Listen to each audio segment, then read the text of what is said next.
Buenos nachos, amigos, and welcome to another fantastic episode of Hallyujuku. I'm Petey Rave, here to bring you on this journey, this adventure of East Asian pop culture, and fun times. Here with me is my tag team partner, my partner in crime, my right hand man, my left man side, Brandon Cooper, aka King Kaz. How you doing, Kaz? I'm doing. we're all on that grind. We're here to talk about East Asian pop culture. Here to do some things.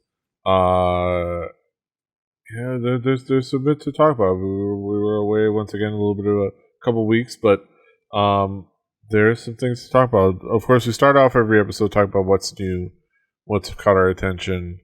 We have a couple of things. We have a couple of songs that came out. A few releases.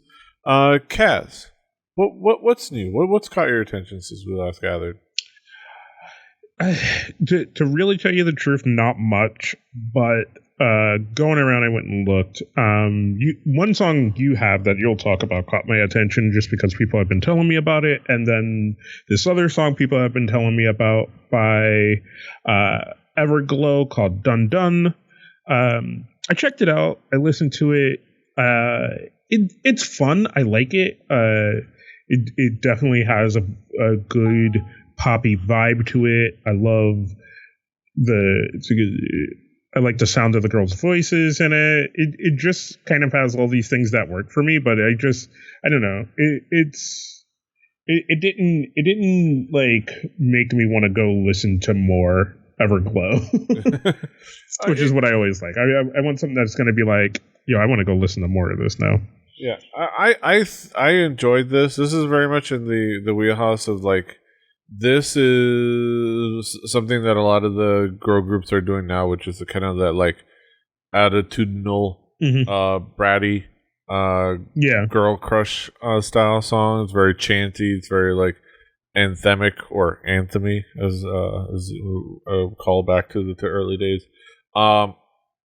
It's very like marchy.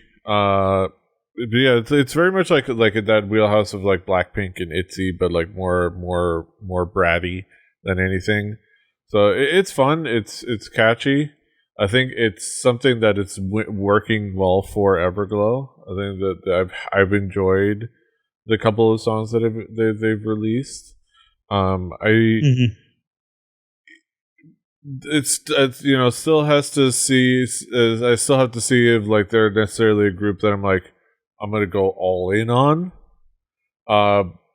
Which is I'm not quite there yet. Like you said, there's good songs, but it's like it's not quite there yet. But I think that this is a good step in that direction. Oh yeah, I definitely agree with that. Yeah. Yeah. What's up? What else you got? Going from there, a group that we've talked about a lot, Card. Card has a song out called Red Moon. I think it's good. I think it's one of their better songs. Definitely finally a step slightly away from the island sound. Yeah. But it's still a good jam, and I really like Card and all the stuff that they're doing. Yeah, it still has that little bit of Boombaton like feel to it, but I don't mind it. I like this this push. A lot of what they've been doing lately has been like almost BM kind of like trying to take the group under his arm and just like, all right, I'm gonna just get us keep going. But it has been nice. I like the personality and the attitude of the group. I like that they kind of have this like this gravitas and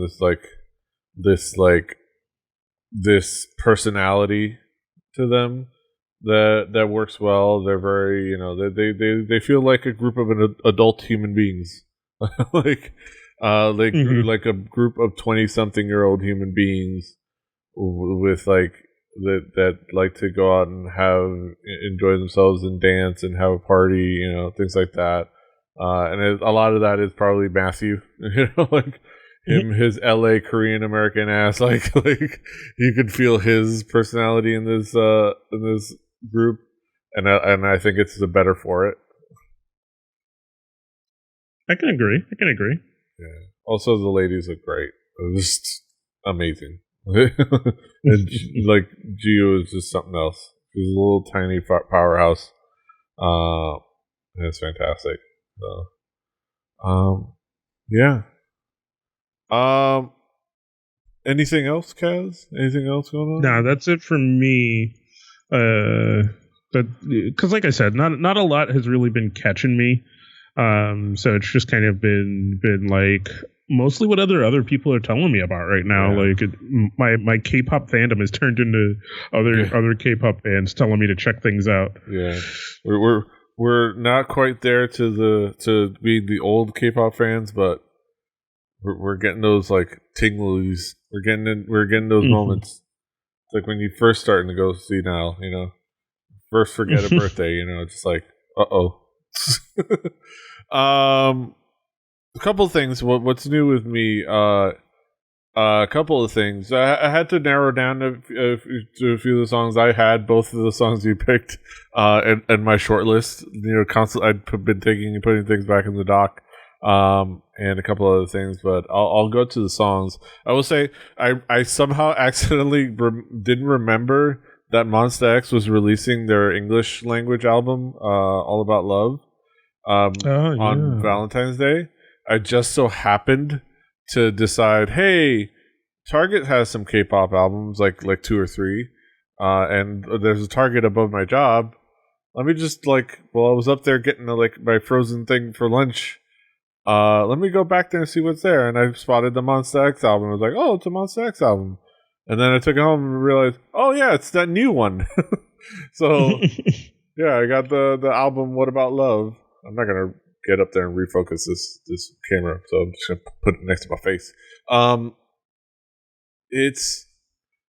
haven't had a chance to listen to it, but I did do an unboxing that I'm gonna put up later on the gram and on the YouTube. Just a quick little one, but kind of cool. It standard stuff, good photos, photo cards. One hose not there. Yeah. But what are you gonna do? One of the cards does have the members' names listed, and there's a blank space on the bottom, and I'm like, that's where he would go. Or he'd probably go up higher. But aside from that, I had a couple of songs. Before we get into my couple of big girl group songs, I want to talk about something a little bit more on the indie side. I wanted to include. This was a big deliberation for me. I wanted to include something from a couple of the girl groups and something else. There's a Bradio song which is really cool, but maybe I'll talk about it somewhere else. But Sesonyan, the group whose lead singer I've talked about in the past, and I think I've talked about the song that's on this EP that they released ahead of this EP's release before the Chupe, the Go Back. But if I hadn't, go check that one out as well. But they're back with a new EP. I think previously on a Vice article it was translated as maladaptive. Otherwise, I think it's officially being translated as non-adaptation. This is, just a couple of different ways, but the idea is can't adapt, not able to adapt. A person that can't adapt it's the general sentiment. It's Bichokung.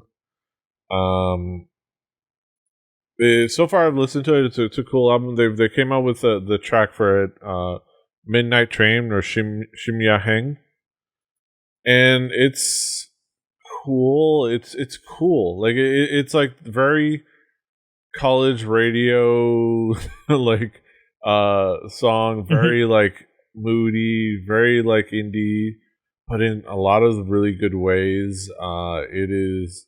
It has a really cool atmosphere to it. The video has a really nice personality to it. There's something weird happening with an egg and some Indian guy cracking it open. There's some like fun kind of like mysteries happening in this video, and I tend to like videos like that. But there's also just kind of it's also just kind of like super chill in like a good way. I don't know. I don't really know how to describe it. It's like it just has a really interesting vibe to it. Yeah, I think that's what they're going for. This is definitely a different sound than if your only exposure to Hwang So-yoon is her solo work. This is a different vibe than that. But it's cool, and it is a different personality, and it like you kind of like the sense of weirdness, which I think is almost on purpose. Well, not almost. It's definitely on purpose. The sense of weirdness, sense of out of placeness, which you can very much attribute it, like, well, you know, the themes of the album. So yeah, it's cool stuff. This will definitely be something I'm going to add to the rotation for Record Breakers if people want to keep an eye out for that. I'm going later. It'll be a little while from now because right now I have the Hwang So-yoon solo album on the docket. So if people want to keep an eye out for that, that's in a future episode. But I definitely want to check that out. I definitely want to get to see what the guys think of something like this. That's going to be interesting. Yeah. Moving on to the girls of the month. They of LOONA, Idare Sonia. They're finally back. Finally, we got that hashtag. The LOONA stans are so happy. We finally can actively stand LOONA. We finally can actively stand LOONA. We got a new song, and then hey, remember that girl group sound I was talking about earlier with Everglow? They decided to go with that. They went with a kind of like the girl crush bratty anthemic chanty style song, and I think though there are parts of it that I could definitely see would be divisive, especially if you liked some of the other stuff from LOONA a little bit better. I think I agree with, like, especially there was a review on Asian Junkie, I think from one of their active reviewers, that there's more good than bad. I think that there's a lot of good parts. There's a lot of fun parts to the song. There's a lot of like cool moments to the song. I will say it does have that like trying to be like punk kids brattiness that can come off a little bit disingenuous. But I don't mind it. Like it's just in the fun of it. Like it's just in the fun of the whole like adventure of the song, and you know that's what we're here in K-pop for, which is fun, catchy pop music with you know concepts and gimmicks and stuff, and there's nothing wrong with that. I do appreciate Yeojin properly yeeting that backpack of hers, just straight up, just tossing it to the moon. Yeah, and the choreography is great. There's a lot of really cool moments, a lot of really cool set pieces. There's a lot of cool like sets just in general. And there's some like nice like random cameos by some nice cool dancers. The girls look great. Like there's some like great like moments for the choreography. There's some good transitions. Like I love how like there's just some like cool transitions between scenes. Like that just work well. And I think from a cinematographer level, they're just kind of like has just a cool look. It's just that digipetty thing. Kaz, what do you think? What did you think of the song, and particularly what did you think of the video? I like it. I think it works well for them in kind of the realm they're going into. Like, I don't know. Like I listened to it once again because the LOONA fans were like, "Yo, check this out!" Like LOONA is finally on the comeback, and I'm like, "All right, I will check out LOONA for you guys." Yeah. But I actually appreciated it. I thought it was really good. I thought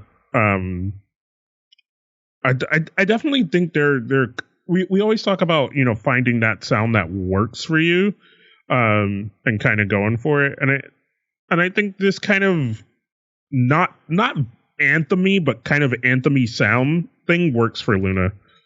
Yeah, I think because it properly makes use of the idea that there's a lot of them. The chanty parts. Yeah, getting all those background vocals and like all that stuff works really well for them, I think.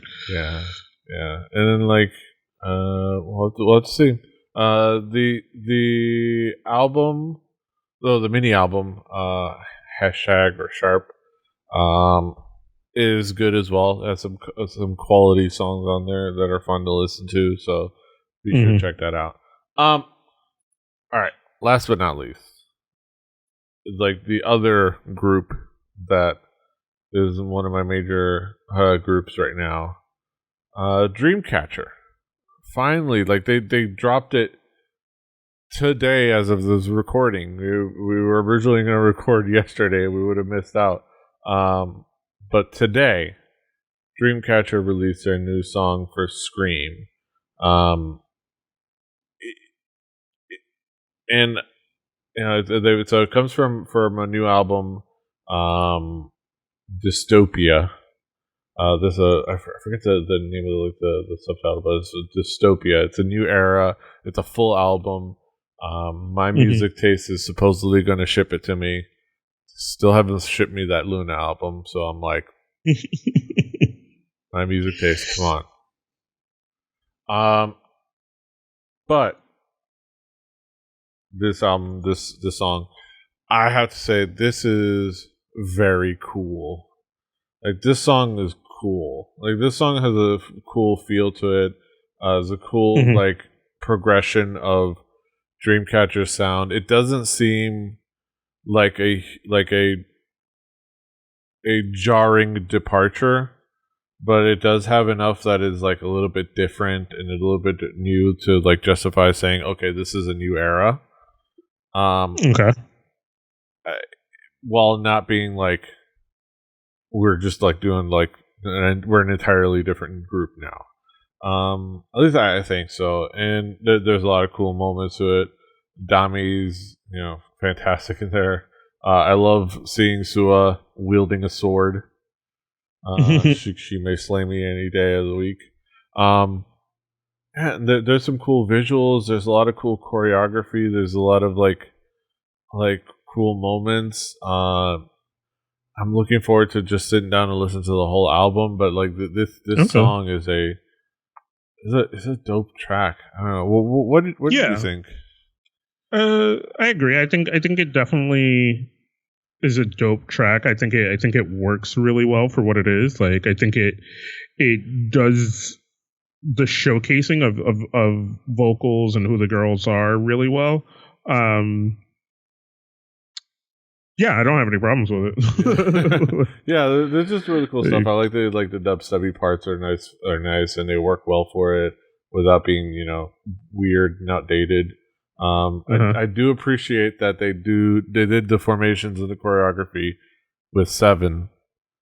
Even though Handong is not able to join them during this promotion period. She's off doing idol producer in China.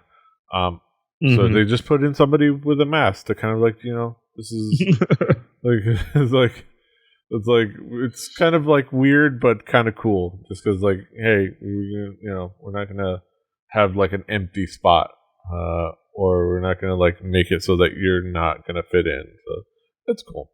But yeah, Dreamcatcher, another fantastic release. Yeah, that's it for what's new. We're gonna transition over to our headlines. So join us on the flip side.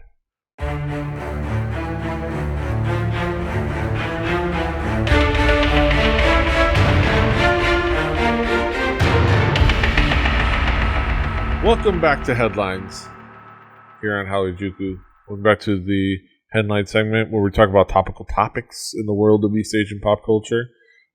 Things that are going on in the world of East Asian pop culture that happening. Yeah, let's get to it. We got a couple of things to discuss. A couple of exciting moments. Yeah. Parasite. It's been a couple weeks, but it was. Let's talk about Parasite's big Oscar wins.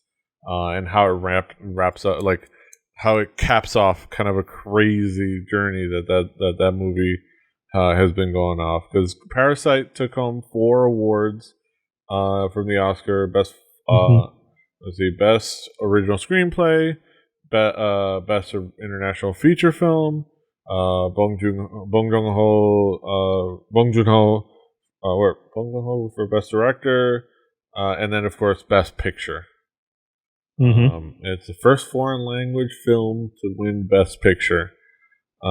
There's some great little things here in the Asian Junkie article. Which I chose it because they chose specifically the most hilarious and batshit crazy moments from Bong Joon-ho's moments, like saying he's fucking weirdo or him looking at the Oscar.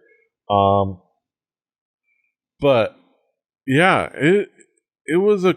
Did you get a chance to see the Oscars? Because I sure did. I watched it till I got bored, which was like maybe 20 minutes in. It was a lot longer than that. So here's my thing, right? I'll say this: award shows are dumb. Yeah. Especially the amount of what's the word I'm looking for? Like the amount of shit people like put into caring about the Oscars. And I don't mean about people who work in the industry. I think when you work in the industry and you do something to a certain degree where you care about your work, then yeah, you caring means something, right? Yeah.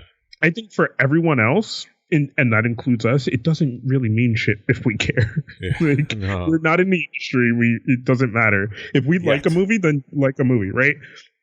Which then brings me around to something like Parasite and it winning its awards and Bong Joon-ho getting all this praise and everything. I just stand on the fact that if you make something good, just that statement alone, if you make something that's so good that no one can deny how good it is, that is the biggest win that will exist in all of history. Yeah. If you just make something that's so good that nobody can deny how good it is, then like that's literally what you have to do. I hate when people claim something should get more praise than it does just because either it's made by a black director, or you know what I mean? Like yeah, there have been probably times where they haven't given people awards for whatever reason, but if you just do what the fuck you do and not worry about it, like, and you're good at it, then you put yourself in a position where nobody can deny you. And I think that's, to me, that's what I hope this proved more than people being like, oh, now that means like all Korean movies should be winning awards. You know what I mean? Like, I don't want to see that thing happen. I hate when that thing happens. I hate when people just going like, oh, well, why did this one not win? Like, it's like, because it wasn't good. Like, just because you're a goddamn Korea boo doesn't mean everything should win now. Like, don't take that route. I'm excited. I would say it's very interesting, kind of looking at this being the culmination of like the big push, in a lot of in Korean cinema getting more global recognition, which has been happening for a lot longer than some people want to like give it credit for. Because it's funny, there are some people out there like automatically, just because, and it's because it makes it easy, write up an easy headline, automatically linking it to like the big how much K-pop is blowing up now in the States, which is fair to some degree in the sense that like people are a little bit more aware of like Korean culture, but Well, I was gonna At the say, same but time, the Korean cinema has been like crossing over for a lot longer than just the past couple of years. Like even going back to like Old Boy, the host from Bong Joon Ho with Snowpiercer. but I've heard people talk about Old Boy way before I heard about K-pop. So Korean yeah, cinema has been like on this like has been breaking through piece by piece, and the exceptional films have been crossing over. And yeah, there's some connections to both of those things happening as far as like K-pop and cinema, but cinema the it's definitely not riding on anybody's coattails. Like this, for me, the only thing that really matters is just, to me, the amount of work that uh Bong Joon-ho has done in his yeah, career to get to this point. Like, and I think that's all that should matter. Like, the man has made really exceptional movies, like that are just I need to awesome. get Like, back to seeing more. Of it. and yeah, I think that's really all that anybody should care about. It's just He's put in the work, you know what I mean? Like, he's been out here doing this shit. Like you said, his fucking the host is one of his movies that I remember originally seeing, and I remember seeing that movie before I even actually knew who Bong Joon-ho was, and I'm just like, yo, this is a ride, dude, and I love it. Like, I fucking love it. yeah. And I fucking watched that movie every fucking chance I got, because that movie is so fucking good, dude. Yeah, I gotta sit it down and watch that movie. Is this still on Netflix? I don't know. Yeah. But yeah, like, I fucking love that movie, bro. It's so good. It's so good for like so many different reasons. Yeah. I still need to see Okja.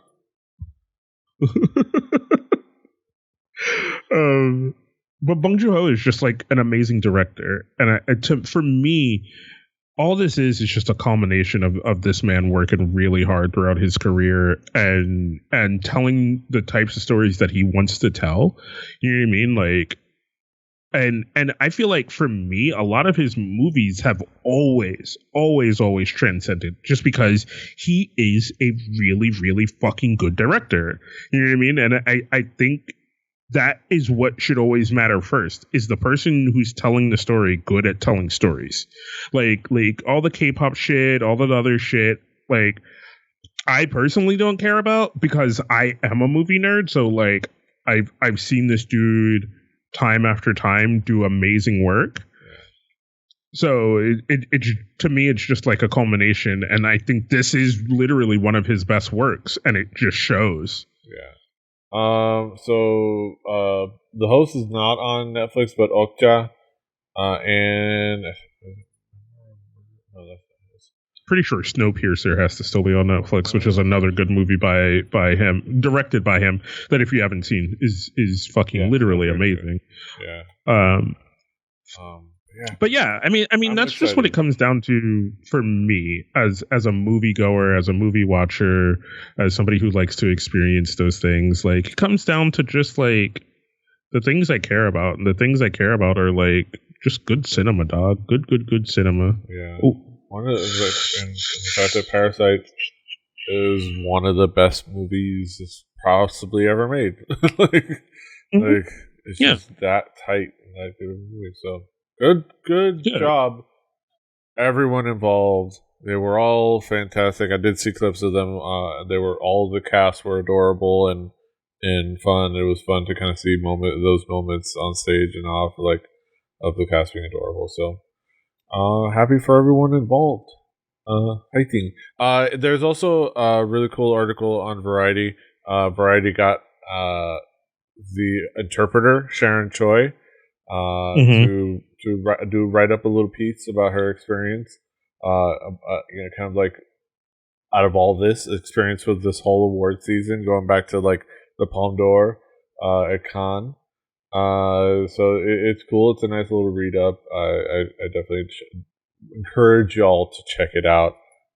It's kind of like, it's like somebody we haven't really gotten to to really actually hear from, even though we heard her voice a bunch of times. Like we didn't really get to hear from her and her point of view and her experience. So it's a nice, interesting voice. Yeah. All right. Moving on to the next cool little tidpiece. Spotify reportedly launching in Korea this year. This is interesting, and this is cool. And for those wondering, it's like Spotify, that thing's everywhere. What do you mean it's launching in Korea this year? Technically, no, it wasn't in Korea. Didn't really have an official presence in Korea. Yeah. And there were I believe they still have wait. I don't actually. I think they don't even have their charts. They don't even have their Korean charts. I don't believe, unless I'm wrong. But yeah, there's always kind of Korea has their own streamers still. They have Melon. They have others as well. Melon being kind of the big dog, but they also have Genie Music, Flow, Bugs, Neighbor Music, and Soribaba. This is a big challenge. This is a big challenge and a big chance that they're taking, and fairly, kind of like a fairly big chance. Not a because I don't know if they have a lot to necessarily lose with this. So it's not a huge chance, but it is definitely like a risk in the sense that they could not succeed. Because there are these strongholds that are already interred and indented.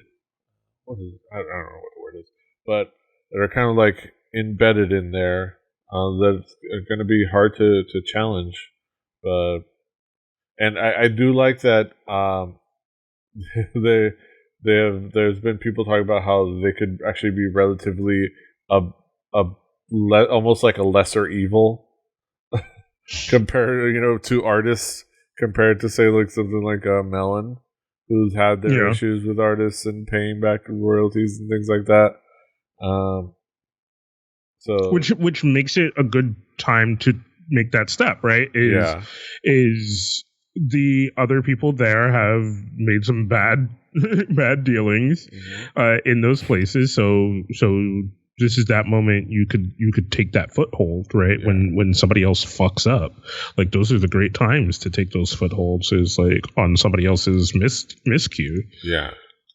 So and there's a lot of cool things because they could also feed back really well, because it's gonna give Spotify has a global foothold, so they have the incentive of, if they have a presence in Korea, they could have a presence to contact even more Korean artists, who in turn have what they have to offer is that they're going to help offer another more reach for some of these artists, where they another avenue for artists in Korea to have like a global reach. More success, more future, like you said. Like if you could have better global reach, like that is the key, man. Like to getting your music out there, which then can lead to us hearing more Korean music, hearing more Korean artists, hearing like all that kind of stuff, which is what you want. Yeah, more discovery, more new artists, things like that, which is really cool. So yeah, we'll have to see. It's the old sports odds and ends wait and see for this, but hopefully it all works out well. All right, last article to send us home, which is an interesting kind of like thing going on. So a month from now is South by Southwest, the South by Southwest Music Festival. I'm gonna be there once again this year because I'm crazy. I once again got a music wristband. I don't know what else I'm gonna be doing there other than like attending shows, but I might send a few DMs or something to do some cool stuff. But But other than that, I'm going to be checking out some cool artists. I'm going to be checking out actually quite a few Asian artists, especially Japanese artists. Because if anybody's been looking through the artist list, you've noticed an even greater presence of Japanese artists than even before, where there has been quite a few, especially just at Japan Night, but we're in a little bit more. Japan, as South by Southwest ramps up its Japan game from the Japan Times. They go through in detail. So every year, South by Southwest Music Conference drops music from around the world.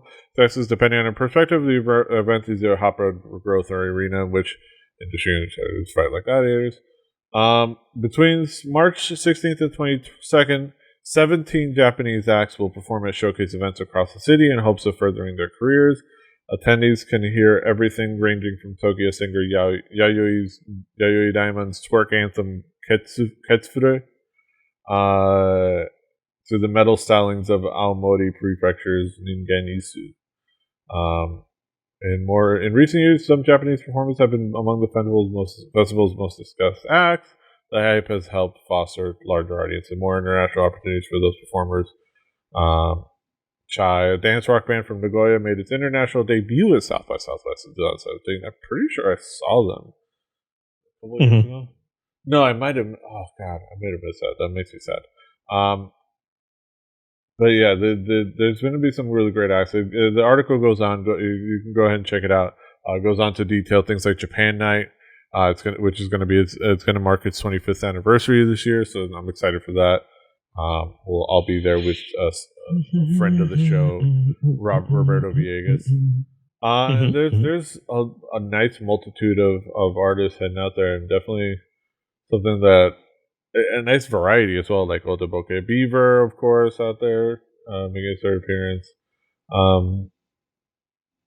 I'm excited. It's especially this year. It's interesting. It's an exciting thing, but it's definitely an interesting thing because it's almost like they kind of have to for a couple of reasons. One of them, oddly enough, for like ramping up their Asian game in one way, is probably because there's not really going to be a K-pop presence this year. Coca is not planning, as far as anybody can tell. There's nothing official saying that K-pop is not happening, but also nothing has been announced for K-pop. And last year they announced it in the middle of January. And I did have a tweet exchange with somebody who works within works within people with South by Southwest to say that they said that as far as their behind the scenes discussions that they had, there really doesn't seem to be anything happen. I think it was Christine C. kind of hit me back. They said there are some artists going, but there's not a dedicated Korea spotlight happening this year. Things might change last minute, but from what I saw, a friend post from a meeting yesterday, there's definitely not one. So it's an interesting thing to like. Okay, now they're really gonna have to step up the presence of something else. Obviously, there were different types of artists, but to kind of we're losing a very big organization's like support and presence of bringing in like bringing in artists for people to network with and check out from another part of the world. So they're gonna have to like compensate for that, and South by Southwest is gonna have to push that effort because like, and that's a market that's worth tapping. It's like Japan is a huge market that almost is too big for its own good, just because the artists can just kind of stay put. But some of these artists could use that presence and I think global presence. Yeah, there's some great. The thing is, like, Japan has lost a little bit of its global market share with the rise of K-pop, and they need these kind of showcases. I think more than anyone. Whereas, I don't know. It's just an interesting kind of take. Like, oh, Yeah. I think you hit your limit. Yeah. But yeah. But as you were saying, Yeah. So it's kind of one of those things where Japan needs these kind of showcases more than anyone else does to kind of regain that global market share that they might have lost a little bit to Korea. So I think it's better to have them do these kind of showcases right now. And then as Korea grows and more people want to get the global market share, then we'll start to see more Korean artists at these things. Mm-hmm. Well, let's see. Yeah, because it's not like we don't have them. We have quite a few. We have Sesonyeon is there.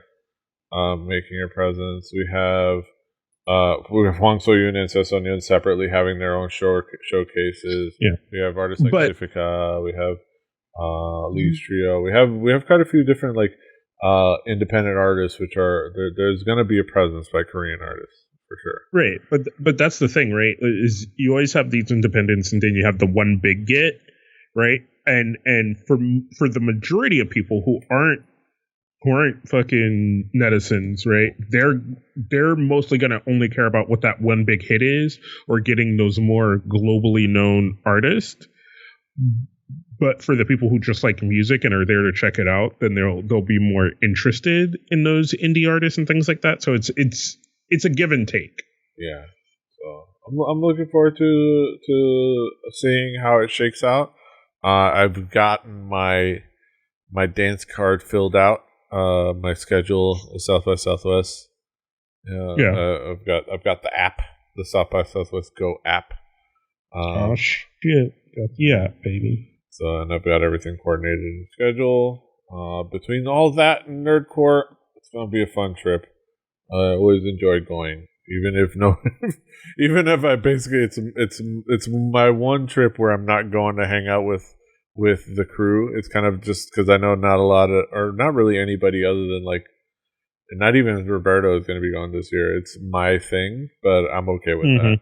It's just going to be me going out, hanging out, seeing some music, seeing Austin. Of course, I'll see the Austin peeps as best that I can, but I'm looking forward to that. It is my trip.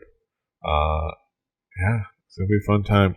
I went ahead and linked in the show notes the full list of South by Southwest showcasing artists, so you can check them out. You can check out there's going to be artists not just from Korea, not just from Japan, but from Taiwan, from Hong Kong, all over Asia. There's going to be some great artists from all kinds of genres. And if you think, and if you're like, I mean, at this point, you probably aren't really planning on, probably not going to be buying a ticket at this point. But if you live around the area, and if you're worried about, if you've heard about these like $1,000 badges that you have to buy, no, just show up. Most of these shows don't really get to capacity, especially the indie artist shows. So just show up, hang out, walk down 6th Street. You'll be able to get in with maybe a minimal cover charge, like $5, $10, $20 cover charge. And that's it. You see some great music. And then you can just hang out in Austin, Texas with all the other people, all the other tourists. It's a fun time. But look forward to, I'll try to do some stuff, something. I know I always promise that I'm going to do things and never deliver, but here's another promise.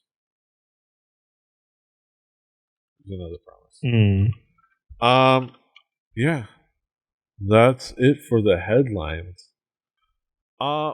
Yeah, that's it for Hallyujuku.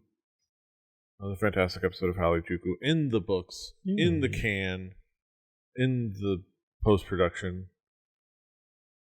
There's not really much of. I'm lazy. Cass, what's going on in your world? What's going on in your neck of the woods?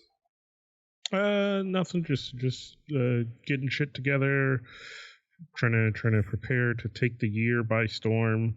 That's pretty much it. Yeah. I think my goal this year is to rewire myself to engage. Like because and actually do things. Yeah, this is a goal now. Gotta actually like attack things. Part of me wonders if I need an office. like I need like a room separate from this room that I do work in, but I don't have that. Yeah.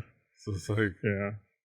Oh well, I don't know. Maybe the library. I kind of almost have that. Maybe if I so the layout is I have now like a living room space in front of me, and then I have what is my bedroom.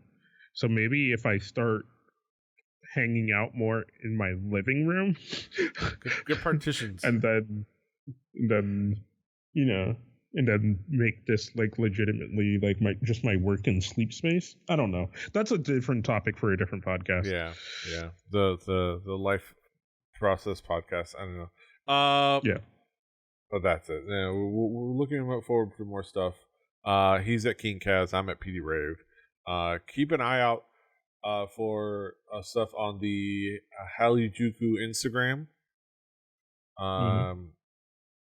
As I sporadically put up memes and then put up some videos. I tried to upload an entire episode on the Instagram TV. It didn't like that, so don't expect that. They said the limit's is 60 minutes, but we'll figure it out. We'll figure maybe not a whole episode, maybe just like maybe we go back to maybe making the show shorter. Yeah. You know what I mean? And this so that it's because it might work better on Instagram than in other places. You know what I mean? Make sure a little shorter, but we'll see. But that's it.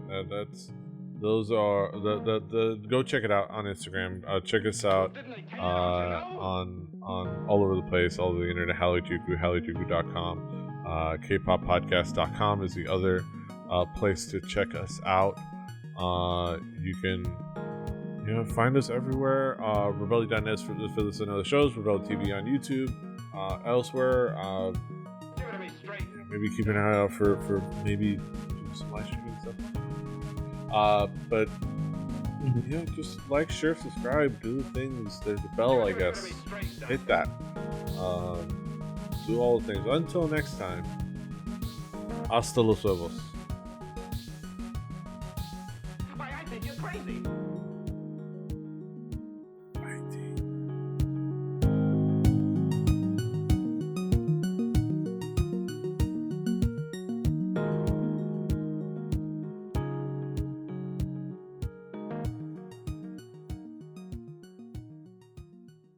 Diamond Club hopes you have enjoyed this program.